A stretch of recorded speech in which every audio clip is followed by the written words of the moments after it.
Gracias a todos ustedes, buenos días. Otra vez, José Ramón Rodríguez, el doctor José Monegro Gavilán, él nos va a ayudar a entender algunos aspectos sumamente fundamentales y José Ramón está enfilado también para entrar en este proceso de discusión de un tema que vamos a focalizar en este momento, es la política de protección social gubernamental y sus contradicciones. Gracias, José Monegro Gavilán. Así es que el escenario en este momento está a su entera disponibilidad y vamos a ver cuál es la parte contradictoria en el aspecto social que tiene el gobierno del señor Luis Rodolfo Abinader y Corona. Lo dijiste completo. Buenos días, José Ramón, Magua y a los amigos televidentes. Mira, antes de yo entrar en lo que serían las contradicciones, no solamente en el aspecto de la seguridad social o protección social, que es un sistema, sino en muchas actividades del gobierno central. Si bien es cierto que podríamos decir que en 6 meses, quizás el tiempo sea muy corto para tú valorar en su justa dimensión lo que son las ejecutorias de un gobierno, pero no menos cierto que en 6 meses ya por lo menos esos ejes fundamentales de lo que tú ofertaste en una campaña electoral, por lo menos ya deben comenzar a verse.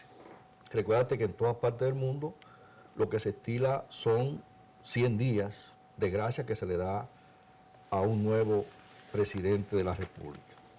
Pues mira, sobre ese discurso, y no quisiera antes de entrar a lo que es la protección social que el presidente tocó dentro de sus 5 ejes fundamentales, quiero señalar que él omitió una serie de informaciones y de acciones que los dominicanos y dominicanas estaban esperando. Si bien es cierto que fue un discurso esperanzador, como es normal, el jefe de Estado, cuando le toca esta rendición de cuentas, debe ser un discurso optimista, debe ser un discurso esperanzador y que lleve un aliento a los pobladores, sobre todo aquellos sectores más desprotegidos de la sociedad dominicana. Pero, por ejemplo, José Ramón y Magua, el jefe de Estado no se refirió al alto costo de la vida. Hay productos, sobre todo productos nacionales, que han subido más de un 100%. Y tú puedes decir, bueno, pero no son importados. Pero ¿qué tú me dices los medicamentos? No lo tocó. Han subido los medicamentos. ¿Qué me dices tú a mí, por ejemplo, el combustible? Hay etapas, por ejemplo, los 2008-2009, que el combustible estuvo por encima de los $100 el barril y no subió a esos precios como está ahora mismo. Hay un flamante ministro de Industria y Comercio que se pasó toda una campaña con una tablita, con una fórmula, diciendo lo que iba a hacer cuando fuera ministro. Me imagino que ya le habían dicho, tú vas a ser ministro de Industria y Comercio. ¿Y qué ha pasado? Y básicamente cuando un equipo gubernamental se le elige para que gobierne y para que tome decisiones, básicamente, amén de la delincuencia, no se refirió a un plan concreto de seguridad ciudadana, no se refirió, por ejemplo, a miles y miles de trabajadores del sector privado que hoy están cesantes y ya ahí entramos lo que es la fase de protección social, porque para haber protección social primero tiene que haber producción. ¿Y dónde están? Él no planteó nada sobre eso. Comenzó a hablar de desmonte, de las fases, qué sé yo, que en su momento yo creo que sí es prudente que un gobierno no pueda asumir tanta carga de ayudas sociales, básicamente. O sea, estamos en un país pobre. Pero tú tienes que plantearle a esas MIPYMES, a esas pequeñas empresas que hoy no han podido despegar, cuál es el plan que tiene el gobierno para que esas empresas vuelvan a tomar su redil y volver a la etapa anterior. Magua, tú que tengas 40 y 50 trabajadores, una MIPYME, son 50 familias que comen de su trabajo. Entonces, primero, antes de hablar de oferta y de promesa, porque a veces se van a estas rendición de cuentas, más bien hacer promesa que lo que tú hiciste, tú debes plantear, en base a la situación que está atravesando el país, situaciones que él heredó, básicamente. No podemos decir que es una pandemia que ha arrodillado a la humanidad. Pero tú tienes que plantear, porque tú hiciste una campaña en medio de esa situación. ¿Qué voy a hacer? Primero con el asunto de la vacuna. Yo lo he escuchado a ustedes y yo creo que sí, es un paso muy atinado, muy alentador. Ha habido improvisaciones, tantas improvisaciones que se llevó un ministro. el ministro de Salud Pública fue producto de ciertas contradicciones dentro de ese equipo. A veces tú no sabes si la vicepresidenta es la ministra de Salud o es un ministro de Salud. Entonces, son situaciones que el presidente Abinader, que yo creo particularmente, que está bien intencionado, con propuestas viables, tuvo un discurso muy coherente en su campaña, pero hace falta que sus equipos afinen alguna situación, porque creo que más que al país, a él mismo le están ridiculizando. O sea, yo creo que esa situación, ¿qué tú me dices a mí de gente que se han estado vacunando que no le corresponde? Porque estamos hablando de fases. En todas partes del mundo esas fases se han estado respetando. Si se dice que es de 70 años hacia arriba, ¿qué busca Fran Reyes? ¿Qué busca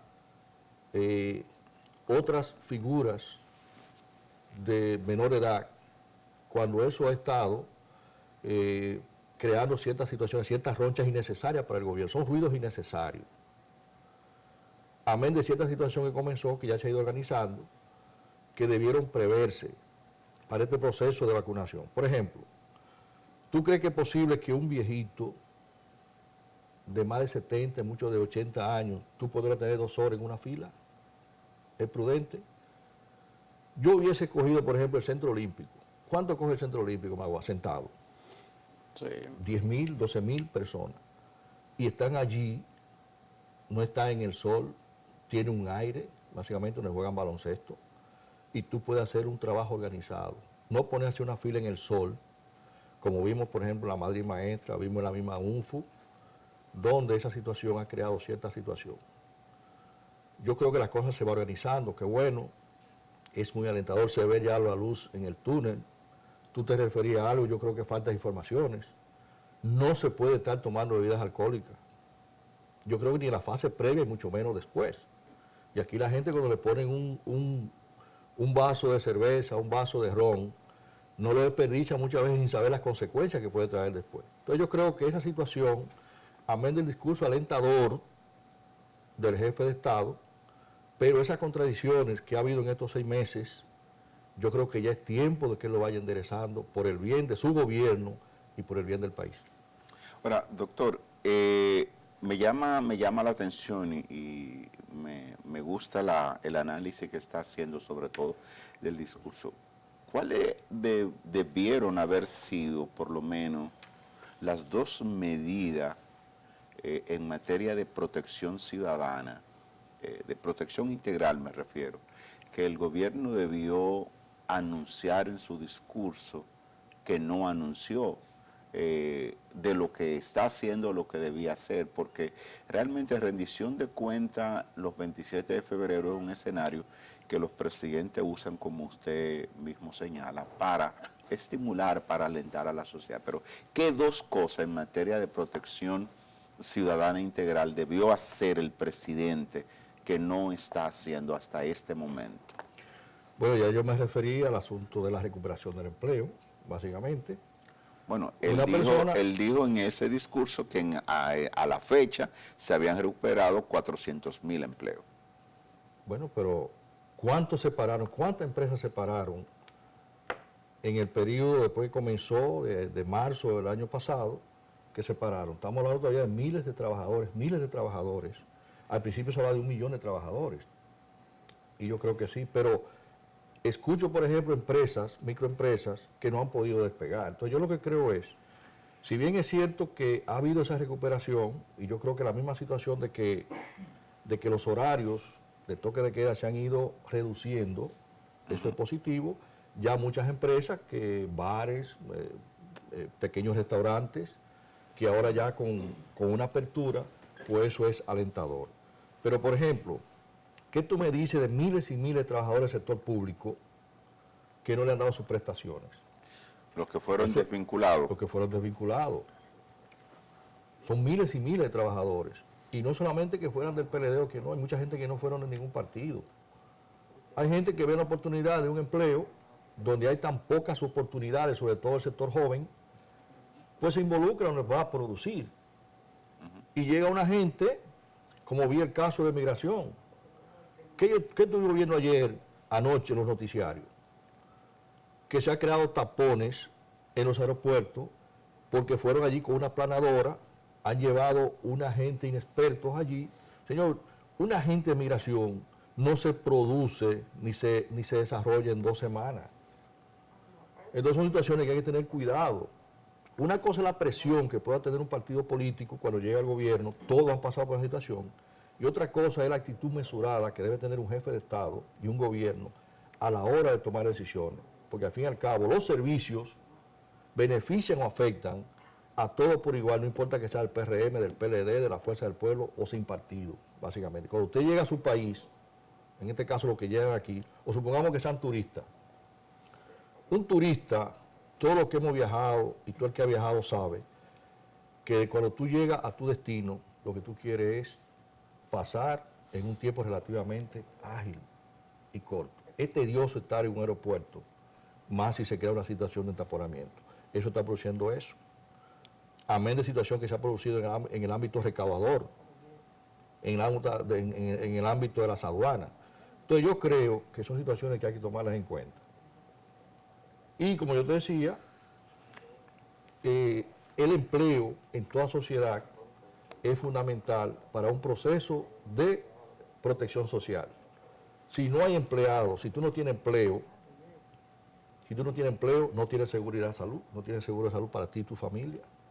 Afecta la educación, porque tú en vez de tener un niño en un colegio donde tú quisieras tenerlo, amén de que el sistema educativo pues ha mejorado bastante con el asunto de la tarde extendida. Yo creo que ha habido un esfuerzo, tanto del pasado gobierno como de este, de mejorarla, y yo creo que es fundamental.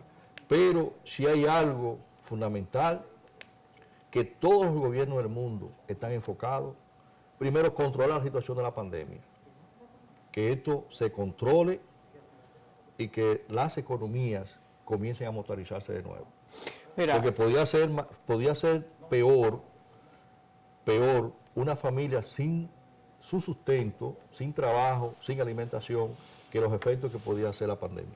Mira, este aspecto es sumamente fundamental del presidente de la República, donde hizo un reconocimiento especial a su periodo constitucional de unos 6 meses, ha logrado sustanciar lo que es un estadista ante problemas gravísimos que tiene la República Dominicana. Hay uno pos y hay uno contra con parte del discurso de su exposición ante la Asamblea bicameral, que fue la determinación de crear una verja dominico-fronteriza, que esto va a determinar esta separación constante, esta separación porque la frontera dominicana es sumamente porosa. Hay muchos sectores sociales, políticos, que ven con prurito muchas veces, pero que ven con satisfacción todo esto. La pasada administración permitió dar un reconocimiento a esos extranjeros aquí en la República Dominicana. ¿Cómo tú ves la posición del presidente de la República ante esta verja que quiere colocar en la frontera? Esta verja que va a situar de manera muy determinante en puntos neurálgicos para evitar el pase de ilegales. ¿Tú le sigues llamando verja o muro? ¿O muro? ¿Cuál de las dos cosas? ¿Cuál de las dos cosas? Porque han dicho verja o muro, no sé bien, entonces... Sí, no, el presidente dijo verja. Sí, pero para mí debe ser un muro. Es un muro, es un muro, entonces, exacto. ok. Pero mira, yo creo que para mí esa información que hizo el jefe de Estado desde esa tribuna, para mí no es más que propagandista. Fue una acción propagandística. Mientras, de un lado, de una frontera, haya tanta exclusión social, haya tanta miseria, no el muro, no han podido los Estados Unidos, señores, tienen décadas y décadas tratando de contener la situación en los Estados Unidos de México y de todos esos que llegan de América Latina, incluyendo de nuestra región, y no han podido. Y hoy mismo los demócratas han tomado una decisión muy inteligente y con mucha prudencia de esos planes que tenía Trump, muy fascista, de tirarlo por el suelo. En el caso de la República Dominicana, ¿tú sabes cuál es la principal frontera que hay? Es el idioma. Es el idioma. Después aquí ha habido una fluidez tanto de aquí como para allá, a veces por las situaciones por las que está atravesando ahora de inestabilidad del país, que ahora mismo hubo unos camarógrafos, artistas de la República Dominicana que fueron secuestrados, y cuando está en esa situación se pone un poco difícil. Pero aquí ha habido un comercio. Haití es nuestro segundo aliado comercial. Pero ¿qué tú me dices a mí, por ejemplo, ir al CONE y a los empresarios de la construcción sobre todo, que no pueden venir haitianos? ¿Quiénes están haciendo la construcción? Ve a una construcción. No el 80-20 como establece la ley, sino todo lo inverso. Tú te encuentras con el 80% de haitianos trabajando en la construcción y un 20% quizá dominicano. Ve al sector agrícola para que tú veas cómo está allí. Ya el dominicano no quiere sembrar arroz, ya el dominicano no quiere cortar la caña, eso ni mencionárselo, no quiere trabajar la agricultura. Entonces tú vas a Manzanillo, la Cruz de Manzanillo, ¿quiénes son los que están trabajando el guineo en la Cruz de Manzanillo? Son dominicanos, son haitianos. Entonces son situaciones que hay que sentarse a pensarla desde el punto de vista de los efectos negativos que puede tomar una acción, básicamente. Y puede haber frontera, puede poner un muro, no una verja, un muro. Y mientras las condiciones materiales de existencia de los haitianos no mejoren, va a haber migración hacia ese lado, porque cuando no lo pueden hacer por la frontera, lo van a hacer en bote. Se van a Puerto Rico y se van a Venezuela por ahí, en bote. Entonces no van a venir aquí, que nada más sería dar una vueltecita. Amén del negocio que sí no quiso tocar, que significa un guardia está en la frontera. Antes, cuando un jefe o un guardia lo mandaban a la frontera, se veía como un castigo. Claro, lo hemos dicho aquí. Hoy piden el traslado. ¿Tú te recuerdas cuando trasladaron a Simón Díaz? ¿Tú recuerdas? Sí, exacto. Dijeron, Simón Díaz cayó en bala. Hoy no. No piden, compran el Compran. traslado. ¿Y por qué? Compran el traslado. Entonces es mejor hablar de un muro que por eso hablar de esa situación, donde tiene que ver con la mejora de las condiciones de vida de los guardias también. Cuando tú le dices a un guardia ganando 10,000 pesos y menos, que tú le pones un fusil en la mano, o a un policía con lo que gana, ¿qué tú lo estás mandando? Vive con eso. Exacto, un instrumento de trabajo. Ahora, doctor, escuchándolo hasta este momento, cuando usted proyecta hacia el final de los 4 años del gobierno del licenciado Abinader, ¿qué va a tener este país? Bueno, yo creo que todavía hay mucho tiempo. Yo creo que lo primero que él tiene que centrarse con su equipo gobernante es la situación de su partido. El PRM, que nada más se ha cambiado la M, pero es el mismo PRD, cuando llega el gobierno tiene una situación muy calamitosa desde el punto de vista de ver las cosas públicas. Primero entiende que va a resolver los problemas del empleo a través de la nómina pública. La indisciplina. Tú ves que en el PRD, tú no sé si tú has escuchado algunas voces criticando más que la oposición a la ejecutoria del gobierno.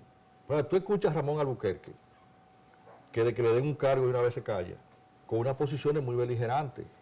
Inclusive el expresidente de la República, Hipólito Mejía Domínguez, es una fuerza, es como un caballo de Troya que tiene el Partido Revolucionario Moderno. Entonces deben tener cuidado en esa situación. ¿Por qué?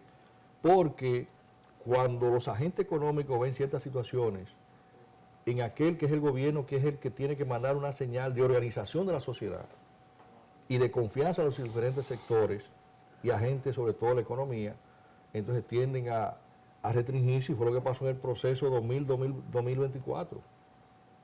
Entonces se va perdiendo la confianza.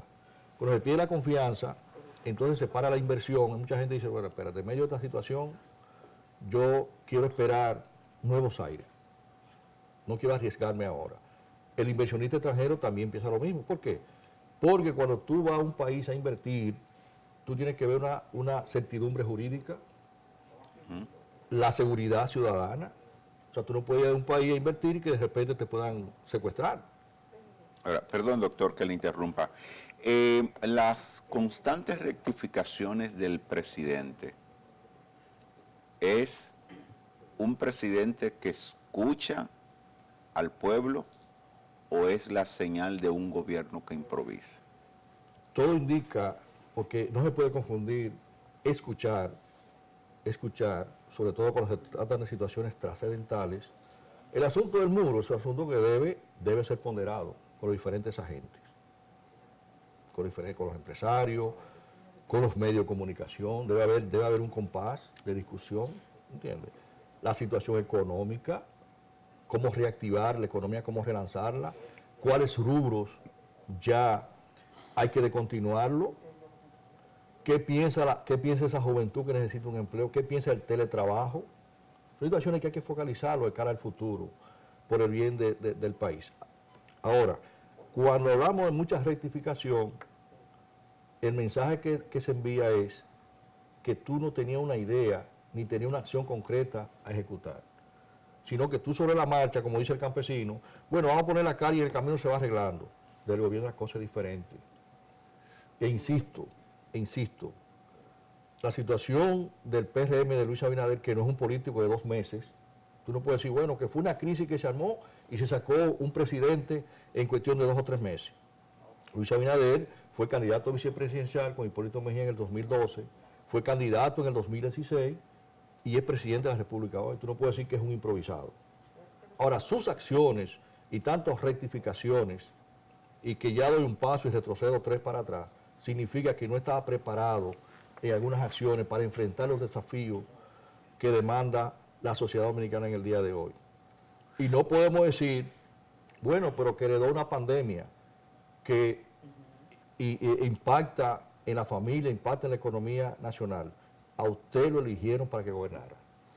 Mira, hay una interpretación sumamente marcada y este aspecto histórico que ha desarrollado con respecto al señor Abinader es que un asunto es con violín y otra cosa con tambora. No es lo mismo estar en la otra acera que estar dentro de lo que es el ojo del ciclón. Y yo le voy a tomar la palabra al propio presidente. Él está haciendo un esfuerzo sumamente específico ante lo que son los problemas sustanciales del pueblo dominicano. Pero yo creo de manera fundamental de que el esfuerzo debe sustanciarse con elementos de la practicidad. Luis Abinader es un economista, viene de una trayectoria, su padre, un destacado hombre público dominicano, y él tiene ese pensamiento. Yo le voy a dar en este interregno, que se lleve el chance a que siga, no necesariamente improvisando, sino buscando elementos solucionadores. Pero hay un aspecto que tú has dicho, José, y es de que uno no sabe si la vicepresidenta de la República es la ministra de Salud Pública o no sé qué, no entiendo esa parte. Ella está muy definida. Hago una reflexión en 30 segundos porque ya estamos en la fase ya concluyente del espacio. Bueno, con respecto a eso, lo que podríamos decir es lo siguiente. Si bien es cierto que hay un equipo que está coordinando la situación de salud y muy especialmente la problemática de la pandemia, no menos cierto es que la vicepresidenta tiene sus funciones definidas y el ministro de Salud tiene sus funciones definidas. Hubo un choque que básicamente llevó a la salida del ministro anterior, de Plutarco, y puede seguir haciendo problemas. Entonces yo creo que más allá de la problemática... En San Juan dicen que debajo de una yagua sale tremendo alacrán. La vicepresidenta fue un alacrán que salió debajo de una yagua. Exactamente. Y la puede picar. Y la puede picar. Yo la siento como muy activa y sobreactuada. Bueno, gracias a todos ustedes. Hemos compartido en esta mañana con José Ramón, que se ha estrenado ya con José Monegro Gavilán. Así es, me ha gustado muchísimo. Me gustó. Sí, exacto. Gracias a todos ustedes. Buen fin de semana. Soy Maguamo Moquete Paredes.